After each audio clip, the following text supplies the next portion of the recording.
Madam Chair, I've mentioned many times before in this committee, our Foreign Affairs Committee, as well as the Financial Services Committee, where I'm Vice Chair, that the Burma issues are near and dear to my heart, as well as the heart of my constituency, especially those constituents at the Battle Creek Burma Center in Southwest Michigan. That is what prompted me to really take a much more focused look at what is going on.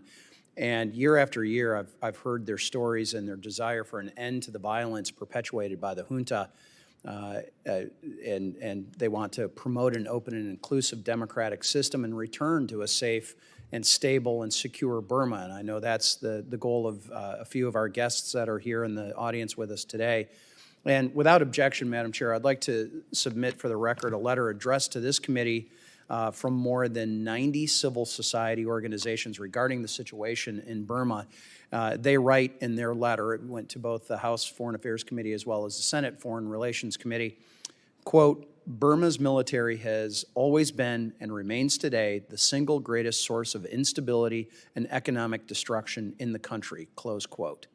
Sadly, I think those words ring very true. And unfortunately, since February 2021, when a military coup replaced the democratically elected government in Burma, these desires for a new Burma are a long way from being fully realized. Protests and general strikes from pro-democracy advocates led the military regime's indiscriminate crackdown, including the killing of protesters and previously elected leaders and airstrikes against schools, IDP camps, and civilian infrastructure, all of which manifests into human rights violations perpetuated by the oppressive and illegitimate military regime.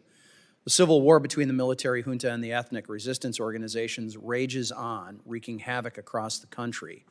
And thanks to unfettered arms supply line from Russia and China, the military regime controls the airspace. And just last week, the military junta took delivery of Russian helicopters and Chinese military aircraft, which will ultimately be used to fight resistance forces and civilians in the mountainous regions of the country.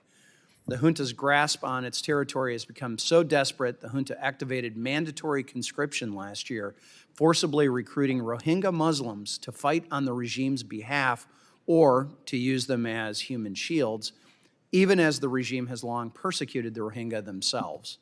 In the junta's latest ploy to build legitimacy around their illegitimate regime, a first-of-its-kind election has been called for December 28 of this year, 2025. As co-chair of the Congressional Burma Caucus, I have significant concerns about the lack of electoral rules and structures in this deeply flawed process. Additionally, the enactment of a recent July 2025 election protection law targets anyone who speaks out or protests against the election and threatens years of imprisonment or even death for those that are convicted. This move only further chills the democratic process in Burma. To say that these elections are shaping up to be free or fair is delusional.